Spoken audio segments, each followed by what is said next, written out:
আসসালামু আলাইকুম। আমরা কিছুদিন আগে রমজান মাসে গিয়েছিলাম অষ্টগ্রাম।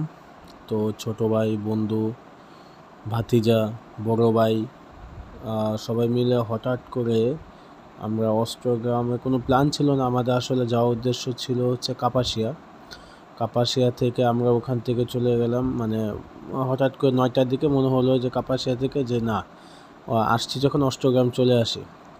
তা অষ্টগ্রাম যাওয়ার পথে যে জিনিসটা হয়েছে আমাদের, সেটা হচ্ছে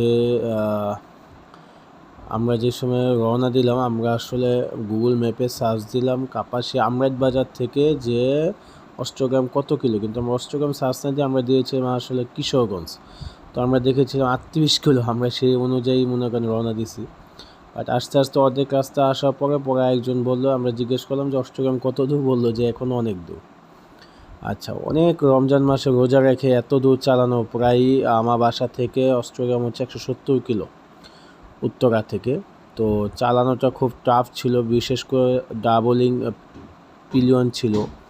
তারপরে এর মধ্যে হচ্ছে যে রোদ ছিল, পানি খাওয়ার মতো কোনো ব্যবস্থা ছিল না। বাট যে সময় আমরা অষ্টগ্রাম ইটানা তে আমরা পৌঁছালাম, এই সুন্দর ভিউ এবং এত সুন্দর যেই প্রকৃতি, এটা দেখে মানে এত কষ্ট যে করছি সেটা একদম মনে হলো না যে কোনো কষ্ট করছি। মনে হলো যে না, এসে আসলে খুব ভালো হয়েছে এবং মনটা ভরে গেছে। প্রকৃতি কত সুন্দর হতে পারে সেটা আসলে অষ্টগ্রাম না গেলে মনে হয় না বোঝা যাবে। আমার মনে হয় না।